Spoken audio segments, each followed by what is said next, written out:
Technology ಮುಂದುವರಿತಾ ಇದ್ದ ಹಾಗೆಯೇ ಟೆಕ್ನಾಲಜಿಯಲ್ಲಿ ಏನು ಲಾಭ ಇದೆಯೋ ಅಷ್ಟೇ ಅವಾಂತರಗಳು ಕೂಡ ಆಗುತ್ತೆ.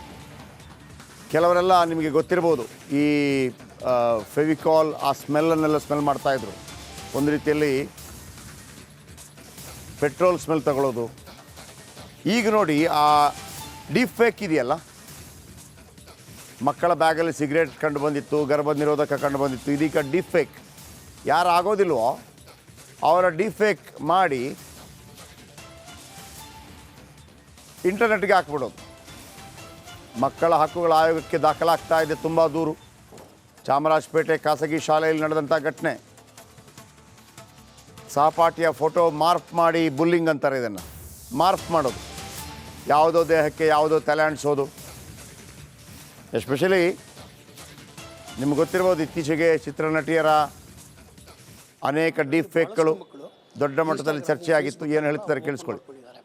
ಮೊನ್ನೆ ನಮ್ಮ ಈ ಸಾಮಾಜಿಕ ಜಾಲತಾಣಗಳಲ್ಲಿ ಭಾಳಷ್ಟು ಮಕ್ಕಳು ಇನ್ಸ್ಟಾಗ್ರಾಮು ಫೇಸ್ಬುಕ್ಕಲ್ಲೆಲ್ಲ ಅವರು ಓಪನ್ ಮಾಡ್ಕೊಂಡಿದ್ದಾರೆ. ಮೊನ್ನೆ ನಮ್ಮ ಒಂದು ಕಾಲ್ ಬಂದಿದ್ದ ಪ್ರಕಾರ ಏನಪ್ಪ ಅಂದರೆ, ಒಬ್ಬ ಹುಡುಗನಿಗೆ ಅವನು ಒಂದು ಫೋಟೋ ಹಾಕ್ಕೊಂಡಿದ್ದಕ್ಕೆ ಅವನಿಗೆ ಸ್ವಲ್ಪ ಕೆಟ್ಟದಾಗಿ ಏನೋ ಕಾಮೆಂಟ್ ಮಾಡಿದ್ದಾರೆ. ಸೊ ಅದೇ ಕೋಪಕ್ಕೆ ಅವನೇನು ಮಾಡಿದ್ದಾನೆ, ಅವನು ಫ್ರೆಂಡ್ಸುದು ಫೋಟೋಗಳು ತೊಗೊಂಡು ಅದನ್ನು ಮಾರ್ಫ್ ಮಾಡಿ ಅವರ ಅಕೌಂಟ್ಸ್ಗಳಲ್ಲೇ ಹಾಕಿದ್ದಾನೆ. ಅದು ಕೆಟ್ಟ ಕೆಟ್ಟ ಮಾತುಗಳನ್ನ ಬರೆದಿದ್ದಾನೆ. ಆಮೇಲೆ ಕೆಟ್ಟದಾಗಿ ಒಂಥರ ಅಶ್ಲೀಲ ಪದಗಳನ್ನ ಉಪಯೋಗಿಸಿ ಅವ್ರ ಮೇಲೆ ಒಂಥರ ಸೇಡ್ ತೀರಿಸ್ಕೊಳ್ಳೋಂಗೆ ಮಾಡಿದ್ದಾನೆ. ಸೊ ಅದಕ್ಕೆ ಪೋಷಕರೆಲ್ಲ ಕೋಪಗೊಂಡು ಇದು ಮಾಡಿದ್ರು. ಆ ಸ್ಕೂಲಲ್ಲಿ ಹೋಗಿ ನಾವು ಮಾತಾಡಿದಾಗ ಗೊತ್ತಾಗಿದ್ದು ಅಂದರೆ, ಸುಮಾರು ಮಕ್ಕಳು ಫೇಕ್ ಅಕೌಂಟ್ಗಳನ್ನ ಮಾಡ್ಕೊಂಡಿದ್ದಾರೆ. ಅವರು ಶಾಲೆಯ ಹುಡುಗಿರ ಹೆಸರಿಗೆ ಅದು ಲೈಕ್ ಮಾಡುವಂಥದ್ದು, ಅಥವಾ ಅಲ್ಲಿಗೆ ಮೆಸೇಜ್ಗಳು ಮಾಡುವಂಥದ್ದು, ಇದೆಲ್ಲ. ಸೊ ಇದು ಒಂದು ನೋಡೋದಕ್ಕೆ ಅವ್ರಿಗೆ ತಮಾಷೆ ಅನ್ನಿಸ್ಬೋದು, ಹಾಸ್ಯ ಅನ್ನಿಸ್ಬೋದು, ಆದರೆ ಇದೊಂದು ಭಯಂಕರವಾದ ಒಂದು ಅಪಾಯದ ಕಡೆ ಮಕ್ಕಳು ಹೋಗ್ತಿದ್ದಾರೆ. ಯಾಕೆಂದರೆ ಅಪರಿಚಿತರನ್ನ ಫ್ರೆಂಡ್ ಮಾಡ್ಕೊಳ್ಳೋವಂಥದ್ದು, ಅಪರಿಚಿತರಿಗೆ ಮೆಸೇಜ್ಗಳನ್ನ ಕಳಿಸುವಂಥದ್ದು, ಇದೆಲ್ಲ ಎಷ್ಟು ತೊಂದರೆ ಆಗ್ಬೋದು ಅಂತ ಹೇಳಿದ್ರೆ, ಈ ಸೈಬರ್ ಕ್ರೈಮ್ ಬಗ್ಗೆ ನಾವು ಓದ್ತಾ ಹೋದಾಗ ಅದರಲ್ಲಿ ಮಕ್ಕಳಿಗೆ ಅಶ್ಲೀಲವಾಗಿ ಚಿತ್ರ ಕಳಿಸೋದು, ಮಕ್ಕಳು ಅದಕ್ಕೆ ಬಲಿಯಾಗುವಂಥದ್ದು, ಸೈಬರ್ ಬುಲ್ಲಿಂಗ್ ಅಂತ ಕರಿತೀವಿ ಅದಕ್ಕೆ. ಈ ಸೈಬರ್ ಬುಲ್ಲಿಂಗಿಂದ ಏನಾಗುತ್ತೆ ಅಂದರೆ, ಮಕ್ಕಳಿಗೆ ಮಾನಸಿಕವಾಗಿ ಖಿನ್ನತೆ ಬರ್ತಾ ಹೋಗುತ್ತೆ. ಒಂದು ಲೈಕ್ ಬರಲಿಲ್ಲ ಅಂದರೆ ಅವರಿಗೆ ಬೇಜಾರಾಗ್ತಾ ಹೋಗುತ್ತೆ. ಯಾರಾದರೂ ಕೆಟ್ಟದಾಗಿ ಕಾಮೆಂಟ್ ಮಾಡಿಬಿಟ್ರೆ ಅವರಿಗೆ ಮನಸ್ಸಿಗೆ ಎಷ್ಟು ನೋವಾಗುತ್ತೆ ಅಂತ ಹೇಳಿದ್ರೆ ಶಾಲೆಗೆ ಹೋಗೋದಿಲ್ಲ. ಇಂಥ ಪರಿಸ್ಥಿತಿಯಲ್ಲಿ ಮಕ್ಕಳಿಗೆ ಕೌನ್ಸಿಲಿಂಗ್ ಬೇಕಾಗುತ್ತೆ. ಆಮೇಲೆ ಪ್ರತಿ ಶಾಲೆಯಲ್ಲೂ ಸೈಬರ್ ಪಾಲಿಸಿ ಅಂತ ಮಾಡ್ಕೊಳ್ಬೇಕಾಗತ್ತೆ. ಸೈಬರ್ ಪಾಲಿಸಿ ಅಂತ ಹೇಳಿದ್ರೆ ಇಂಟರ್ನೆಟಲ್ಲಿ ಮಕ್ಕಳಿಗೆ ಏನು ಆ ವ್ಯಕ್ತಿ ಬಹಳ ಒಳ್ಳೆಯ ಒಂದು ಮಾಹಿತಿಯನ್ನು ಕೊಡ್ತಾ ಇದ್ದಾರೆ. ಅಂದರೆ ಶಾಲೆಗಳಲ್ಲಿ ಸೈಬರ್ ಪಾಲಿಸಿ ಅಂತ ಒಂದು ಮಾಡಬೇಕು ಅಂತ. ನೋಡಿ, ಭಾಳ ಆಶ್ಚರ್ಯ ಆಗುತ್ತೆ. ಈಗಿನ ಮಕ್ಕಳನ್ನು ಹೆಂಗೆ ಮ್ಯಾನೇಜ್ ಮಾಡೋದು ನೋಡಿ. ಮಹಿಳಾ ಮತ್ತು ಮಕ್ಕಳ ಕಲ್ಯಾಣ ಇಲಾಖೆ ಇದೆ, ಯುವ ಸಬಲೀಕರಣ ಇದೆ, ಅದಾದ ನಂತರ ಮಕ್ಕಳ ಹಕ್ಕು ಆಯೋಗ ಇದೆ, ಆಮೇಲೆ ಮಹಿಳಾ ಮತ್ತು ಮಕ್ಕಳ ಹಕ್ಕು ಆಯೋಗ ಇದೆ, ಮಹಿಳಾ ಮತ್ತು ಮಕ್ಕಳ ಕಲ್ಯಾಣ ಇಲಾಖೆ ಇದೆ. ಏನು ಮಾಡ್ತಾ ಇದ್ದಾರೆ ಇವರೆಲ್ಲ? ದೀಪ್ತಿ ತೊಳ್ಪಾಡಿ ನಮ್ಮ ಪ್ರತಿನಿಧಿ ನಮ್ಮೊಂದಿಗೆ ನೇರ ಸಂಪರ್ಕದಲ್ಲಿದ್ದಾರೆ. ದೀಪ್ತಿ, ಒಂದು ಇಶ್ಯೂಸು, ಈ ಇಶ್ಯೂಸ್ಗಳನ್ನು ಅಡ್ರೆಸ್ ಮಾಡಬೇಕಾದವ್ರು ಯಾರು? ಈಗ ಯಾವುದೇ ಒಂದು ಪ್ಲ್ಯಾನಿಂಗ್ ಕಮಿಷನ್ಗಳಲ್ಲಿ ಹೇಗಿರುತ್ತೆ ಅಂದರೆ, 10 ವರ್ಷದ ನಂತರ 25 ವರ್ಷದ ನಂತರ ನಾವು ಏನು ಫೇಸ್ ಮಾಡಬೇಕು, ಆ ಫೇಸ್ ಮಾಡುವಂಥ ಸಂದರ್ಭದಲ್ಲಿ ನಾವು ಯಾವ ರೀತಿ ರೆಡಿಯಾಗಿರಬೇಕು ಅಂತೇಳಿ. ನಾವೆಲ್ಲಿದ್ದೀವಿ ಅಂತಂದರೆ, ಬಲಪಂಥೀಯ ಪುಸ್ತಕ ಹೆಂಗೆ ಒಳಗಾಕೋದು, ಎಡಪಂಥೀಯ ಪುಸ್ತಕ ಹೆಂಗೆ ಓದಿಸೋದು, ಇದರಲ್ಲೇ ಹಾಳು ಮಾಡ್ತಾ ಇದ್ದೀವಿ. ಬಿಟ್ಟರೆ ಏನು ಟೆಕ್ನಾಲಜಿ ಎಷ್ಟು ಮುಂದುವರಿತಾ ಇದ್ದೀವಿ, ಮುಂದುವರಿಯುವಂಥ ಸಂದರ್ಭದಲ್ಲಿ ಆಗ್ತಾ ಇರುವಂಥ ಆಬ್ಸ್ಟ್ಯಾಕಲ್ಸ್ ಏನು? ದೀಪ್ತಿ, ಯಾವ ರೀತಿ ನೋಡ್ತೀರಿ ಇದನ್ನು ನೀವು?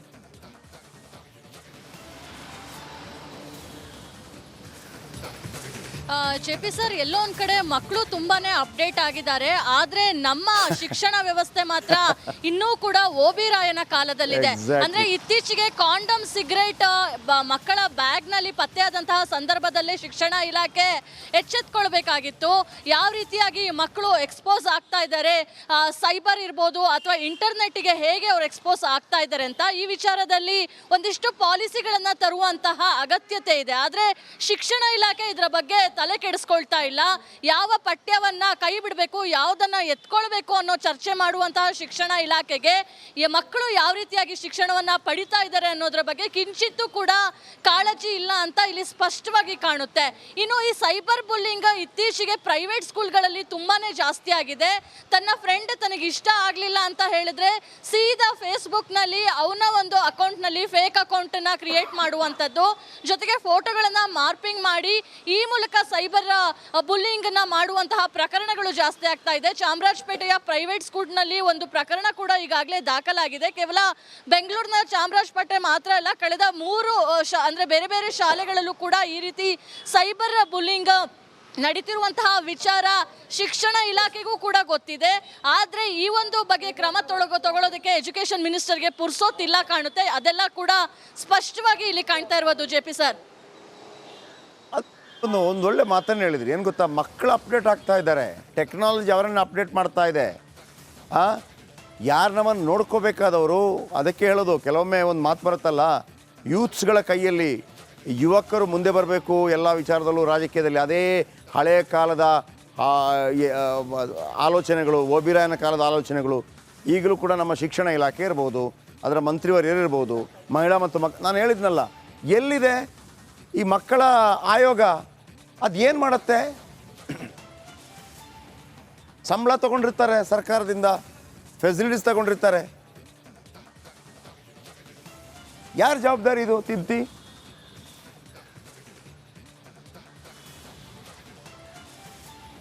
ಆದರೆ ಕೇಸ್ಗಳನ್ನು ತಗೊಳುತ್ತೆ, ಮಾಧ್ಯಮದವರಿಗೆ ಒಂದು ಹೇಳಿಕೆ ಕೊಡಬೇಕಲ್ಲ ಅನ್ನೋ ನಿಟ್ಟಿನಲ್ಲಿ ಹೇಳಿಕೆಗಳನ್ನು ಕೊಟ್ಟು 2 ದಿನಕ್ಕೆ ಅದು ಕೂಡ ಮರ್ತು ಹೋಗ್ಬಿಡುತ್ತೆ. ಆದರೆ ಇಲ್ಲಿ ಒಂದು ವಿಚಾರವನ್ನು ತಿಳಿಸಿದೆ, ಇದು ಗಂಭೀರವಾದಂತಹ ವಿಚಾರ, ಇದರ ಬಗ್ಗೆ ನಾವು ಯಾವ ರೀತಿಯಾಗಿ ವರ್ಕನ್ನು ಮಾಡ್ಬೋದು ಅನ್ನೋದ್ರ ಬಗ್ಗೆ ಅವರು ಚಿಂತನೆಯನ್ನು ಮಾಡಲ್ಲ. ಅದೇ ಅವರ ಶಾಲೆಯ ಮಕ್ಕಳಿಗೆ ಈ ರೀತಿ ಆಗಿ ಅವರ ಮಕ್ಕಳಿಗೆ ಏನಾದರೂ ತೊಂದರೆ ಆದರೆ ಆಗ ಪಾಲಿಸಿಯನ್ನು ತರ್ಬೋದು ಕಾಣುತ್ತೆ. ಶಿಕ್ಷಣ ಸಚಿವರಂತೂ ಇದ್ದೂ ಇಲ್ಲದ ರೀತಿಯಲ್ಲಿ ವರ್ತಿಸ್ತಾ ಇದ್ದಾರೆ. ಕಾಂಗ್ರೆಸ್ ಗೌರ್ಮೆಂಟ್ ಬಂದಾಗಿಂದ ನಾವು ಶಿಕ್ಷಣ ಸಚಿವರ ಬೈಟನ್ನು ತಗೊಳ್ಳೋದೇ ಒಂದು ದೊಡ್ಡ ಹರಸಾಹಸ ಆಗಿದೆ. ಮಕ್ಕಳ ಆಯೋಗಕ್ಕೆ ಹೋದ್ರೆ ಕಮಿಷನರ್ ಗಂಟೆಗಟ್ಟಲೆ ಕಾಯಿಸ್ತಾರೆ. ಅವರ ಅಪಾಯಿಂಟ್ಮೆಂಟ್ ಅನ್ನ ತಗೊಂಡು ಹೋಗಿ ವಿಚಾರವನ್ನ ತಿಳಿಸಬೇಕು. ಆ ವಿಚಾರವನ್ನ ಕೂಡ ಅವರು ತುಂಬಾನೇ ಲೈಟ್ ಆಗಿ ತಗೊಳ್ತಾರೆ. ಯಾವುದೋ ಒಂದು ದೊಡ್ಡ ಮಟ್ಟದ ವಿಚಾರ ಆಗಿ ಇಲ್ಲ ಇವಾಗ ಪಾಲಿಸಿನ ತಗೊಳ್ಬೇಕು ಅಂತ ಮಾಡಿದ್ರು ಕೂಡ ಆ ಪಾಲಿಸಿ ಪೇಪರ್ ಅಲ್ಲಿ ಮಾತ್ರ ಉಳಿಯುತ್ತೆ. ಅದೇ ಒಂದು ದುರಂತ ಅಂತ ಹೇಳ್ಬೋದು. ಜೆ.ಪಿ. Sir, thank you.